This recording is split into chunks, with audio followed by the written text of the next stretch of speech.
Hey, it's another month, and it's a 5 by 5 by 5 time. First, the Little Johnny White report. Little Johnny, Johnny White, is living in Texas, in a retirement home near his granddaughter and his grandson. He's having a good time, hanging out in the pool, swimming around, watching everything go by, and just being little Johnny White, which is just cool enough. Enough of the Johnny White report. This month, we have the great Doug Freelander. Yes, Doug Freelander. He's a Freelander.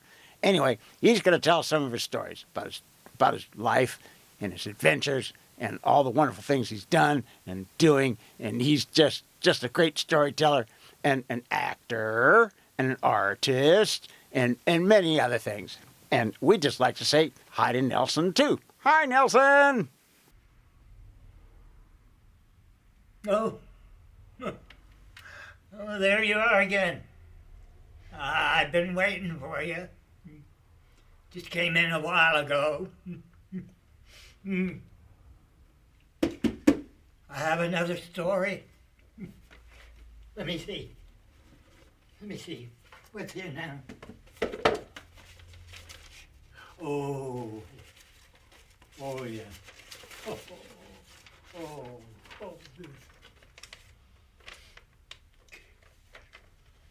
You know, soon after I had that lighthouse that looked like a schlong, my parents decided to start homeschooling me in art.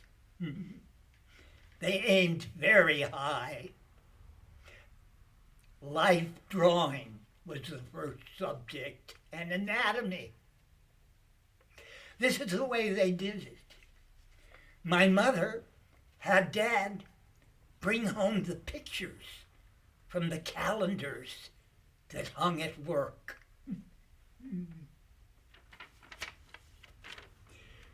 This was my favorite. It's Marilyn Monroe. I like it. Red's my favorite color.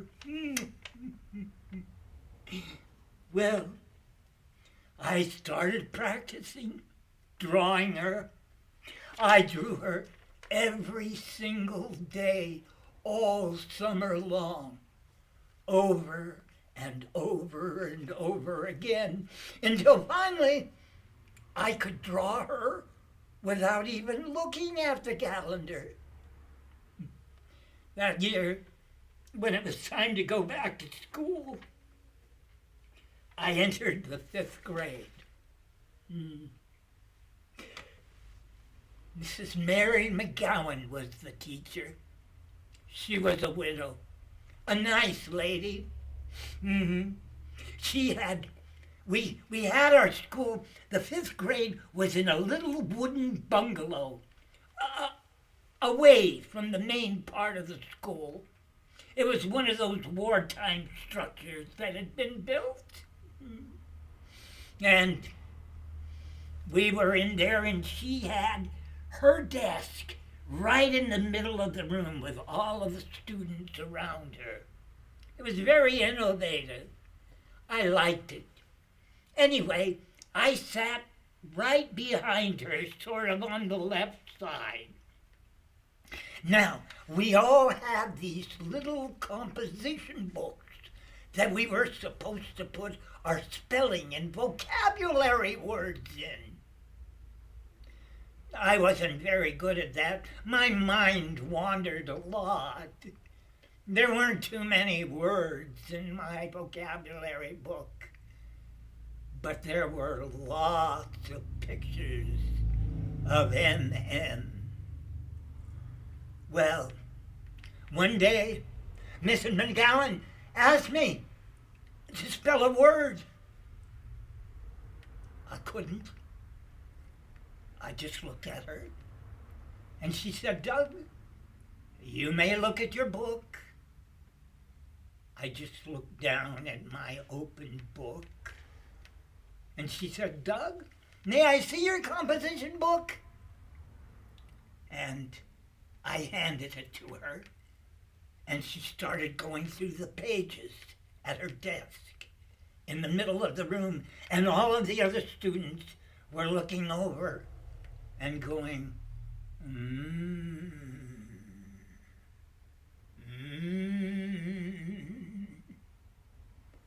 And Mrs. McGowan said, "Doug, would you come outside with me for a minute?"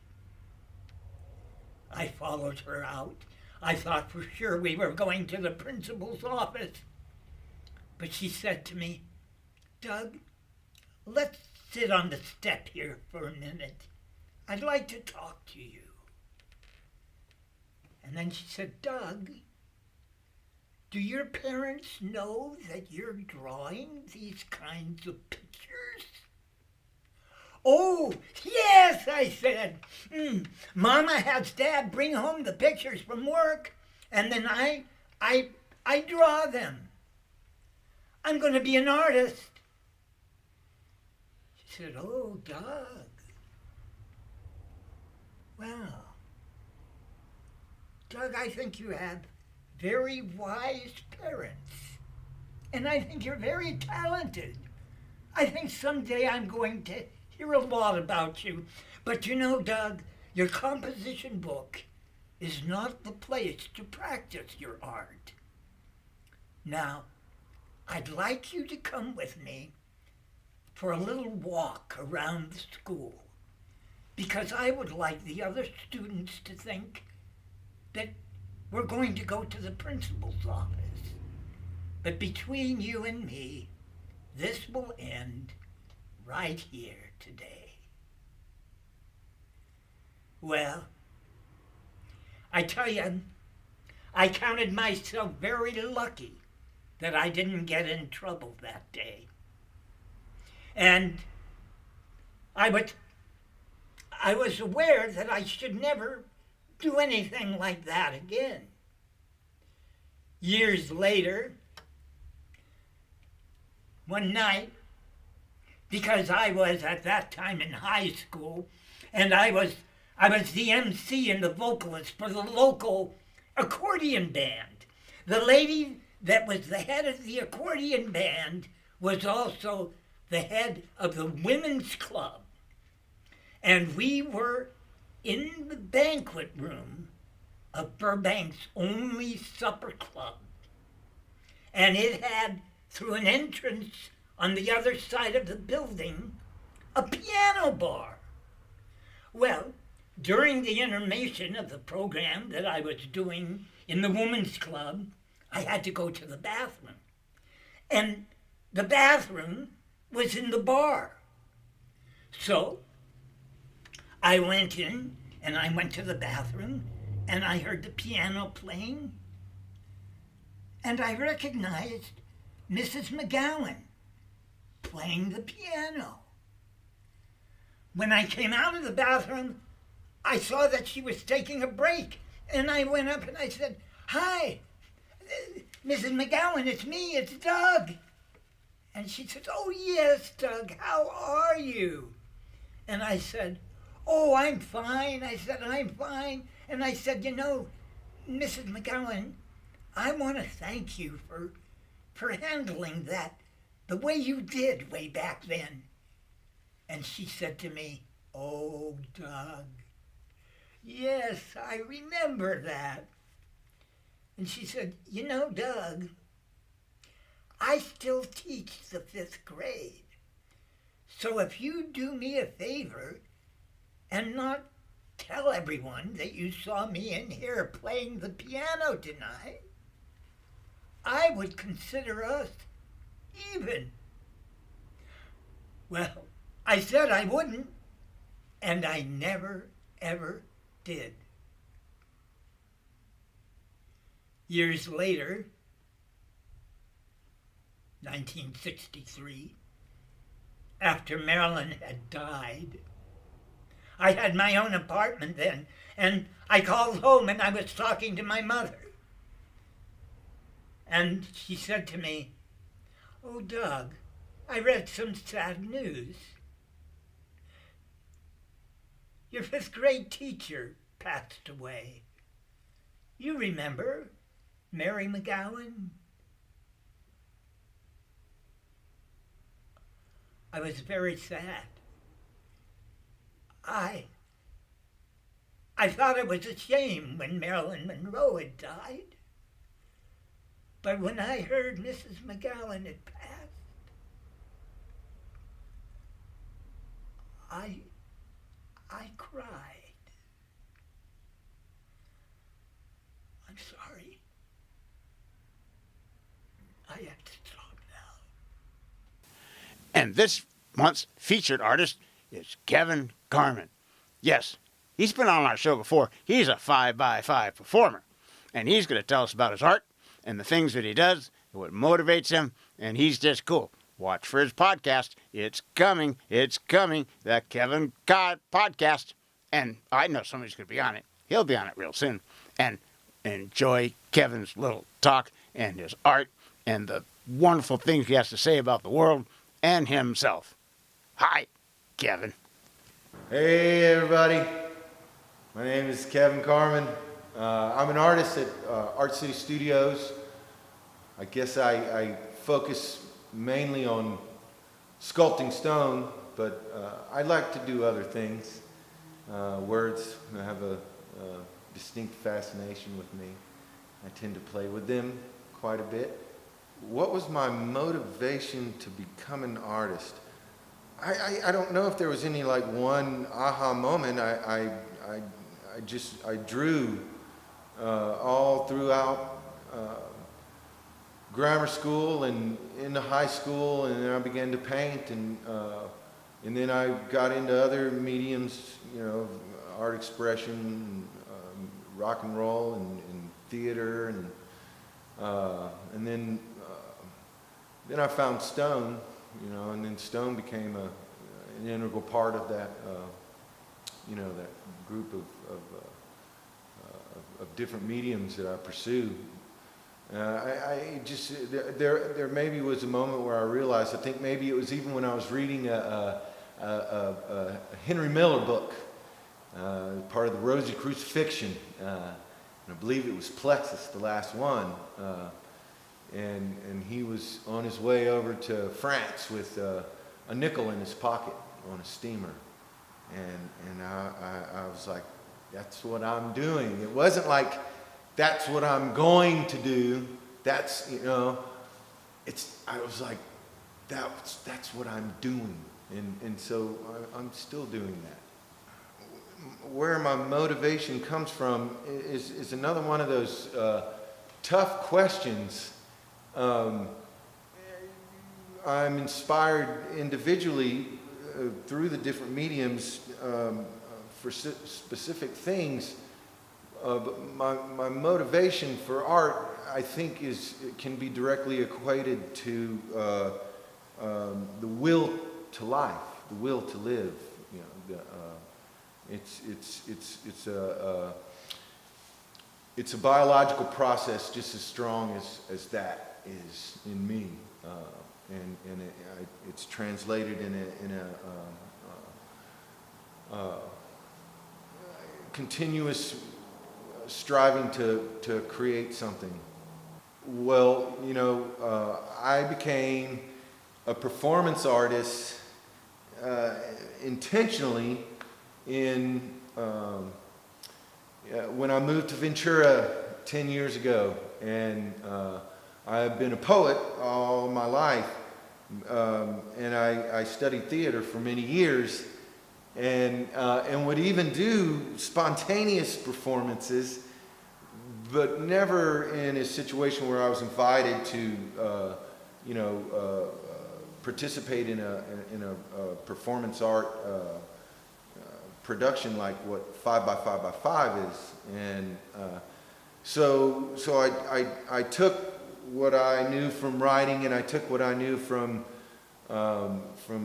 theater and acting, and I tried to create these characters and give them a monologue to act out and portray, and they became really, really fun projects and processes, always a wonderful discovery. And I found that when I combined the writing of a poem or a story with actually acting it out, it really helped to find the different directions that the pieces would go in. And it was a new way to put words together for me that was wildly productive. Through that process, I ended up making what I consider to be some of the best poems I've ever written. Well, let's start with the podcast, and then maybe you can remind me of the other one, because I might forget. But we decided to start a podcast here at Art City because it's got such a rich history of wonderful artists that have spent time here, and the life of Paul Lindhard, and how this place has grown over the years. And we realized that we had a little opportunity to have a living history of it. And then myself, being one of the artists that participate here, and an artist at large, knew that I could even reach out to other artists that I know or am in connection with to be able to interview and really delve into the process of creating, and specifically in stone, but all other forms of art as well. And so Vinny and I began collaborating on what we needed to do to get a podcast going. And he does all the tech, and I do the interviews, although I don't like to call them interviews. I like to call them conversations, and I like to move into it that way, because I feel like the person that I'm talking with is a little more comfortable when it's a conversational situation as opposed to an interviewer and an interviewee. And they've been really fun, and we're finally, after months and months of putting all of this together, we're going to launch the podcast officially at the beginning of July. Now, on to collaboration. Collaboration is an interesting subject, and even though I've worked with people before, I never really got to truly understand what a real artistic collaboration is until I'd spent many years at Art City, and then I got to start collaborating with Paul on some pieces, and they were really genuine, trading back and forth ideas, and then implementing those ideas in these what we call monumental composite sculptures. And it was really fun. And then I got to do that on another level on the same level with many other artists here on large projects. And you always have a bigger piece than if you did it yourself. Every time I've collaborated with people in these genuine situations, they always end up being bigger, better pieces than any of us could have done individually with the same materials. And I highly encourage collaborating with other artists in big pieces with many artists, or just two artists, coming together to create a piece. It can only expand your own work by sharing that process with another. It's incredible.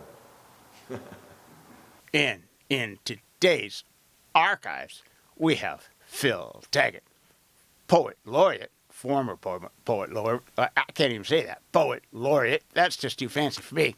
That's right. He's going to rant and rave about things that are going on in L.A. and earthquakes and all sorts of stuff. He's just cool. This is way back there in the 90s when Phil was Phil. And he's still Phil, but he's just Phil now. And not then. But here he is then. And now, here comes Phil Taggart.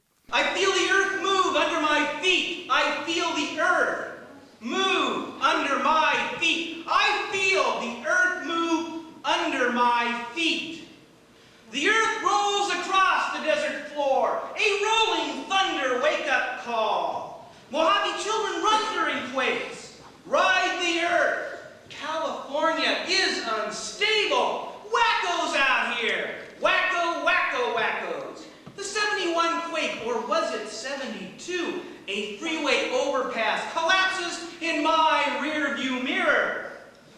Too many people. 8.4, 9.7, 11.1, centered downtown LA. Shake, bake, and quake. The flagship of the American dream, California lists and is scuttled. The rats run away, run away. A year or so of serious tumblers, a solution to disaster. I feel the earth move, paradise reclaimed under my feet. Felix Kolfa, happy fault, happy, happy, joy, joy. Shaking is groovy, man. You either hang or you can't hang out. Grab an edge of the ever-moving abyss. Everything, everywhere, everyone. The earth moves. The earth breathes. The earth lives under our feet, under our thumbs. California is a fucking desert. What are all these people doing here anyway? Shake, rattle, and roll. The chap of the 80s, out of here. I, me, mine, out of here. Marketplace morality, out of here. Corporate cowboys, out of here. Success by excess, out of here. The earth moves. The walls fall out away from the building. Mentally, I mark the height of the wall as a distance to run to in the parking lot. The walls fall out. The ceiling falls down. Ring around the roses, pocket full of posers, assholes, assholes, we all fall down. Yeah. Under my feet, the earth moves. The earth moves under my feet. Under your feet, the earth moves. Under our feet, the earth moves. Under our feet, the earth moves. The earth grooves. The earth breathes. The earth feeds. Under our feet, the earth lives. Under our feet, the earth lives. Under our feet, the earth dies. Under our feet, the earth dies. The earth lives. The earth dies. The earth lives. Under our feet, the earth.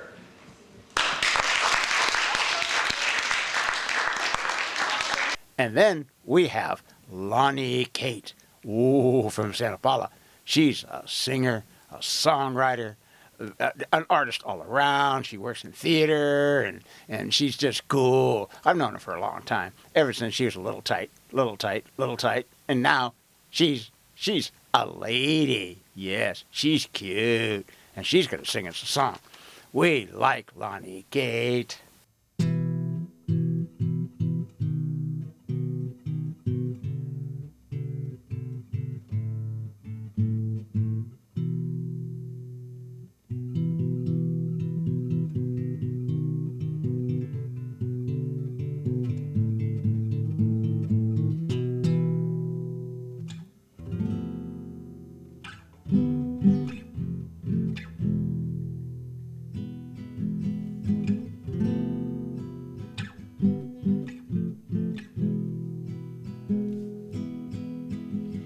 Actions are creative or destructive. Words can be used for healing or for inducing pain and suffering.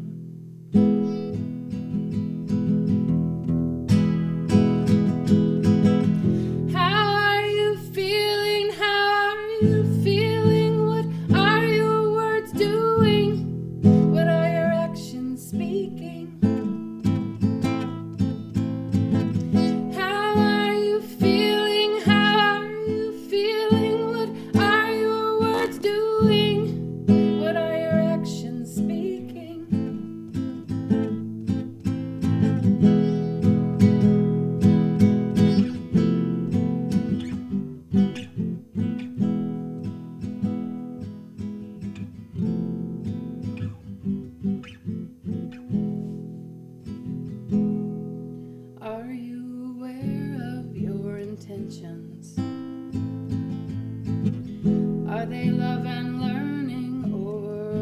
protection from your true self.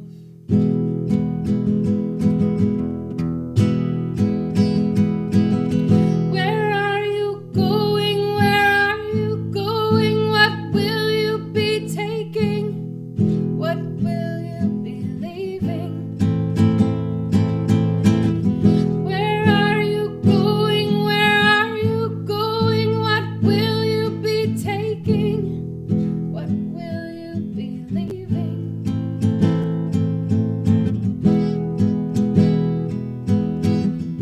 And when you get there, will you find the things you seek?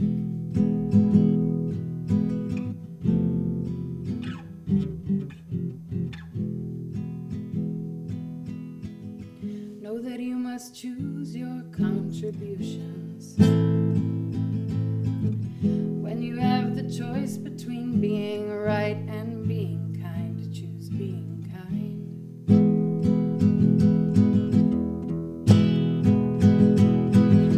Why are you waiting? Why are you waiting? When will be the right time? When will be too late? Why are you waiting? Why are you waiting? When will be the right time? When will be too late? When will be too late? When will be too late? When will be too late? When will be too late? When will be too late?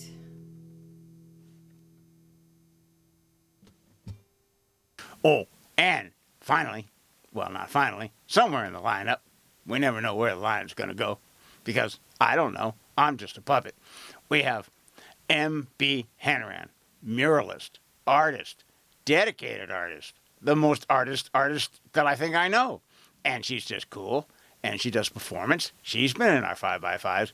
She is very active, and she's an activist in art. She likes to make art with a statement towards social change and political commentary and just things. And she loves to work with kids, and she loves to work with people. And she's just MB. And with her is Little Puppet. Little Puppet is Little Puppet. What can we say? But that's about it about MB and Little Puppet. You'll see them. You'll see them. Here they come.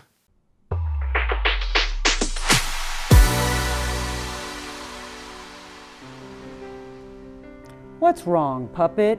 It's my friend, Frogger. He doesn't want to get vaccinated, and in order to be safe in public, we all need to be vaccinated. Why does he not want to get vaccinated? I don't know. He probably has his reasons. Well, maybe we should call him. Okay.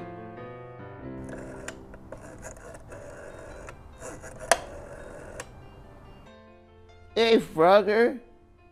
What up, Puppet? I was just right here with MB, and she was wondering, why don't you want to get vaccinated? Oh, man. You're gonna start with that again. Chill, man. You know I don't like needles, and the internet says it's no bueno. Hi, Frogger. Who's this? It's me, MB, Puppet's friend. Oh my gosh, the artist? I'm such a big fan of your artwork. Well, thanks. So, check it out. I love public art. You love public art. We love to do community activism. Well, to make it safe for you and me and everyone else, we need to get vaccinated. That is the only way that we're going to be able to get together, enjoy activism, enjoy community events, enjoy public art, making it safe for you and making it safe for everyone. Real talk, I don't think there's any way around it. Yeah, I think you guys are both right. I'm gonna go do it for the sake of everyone. For the sake of everyone.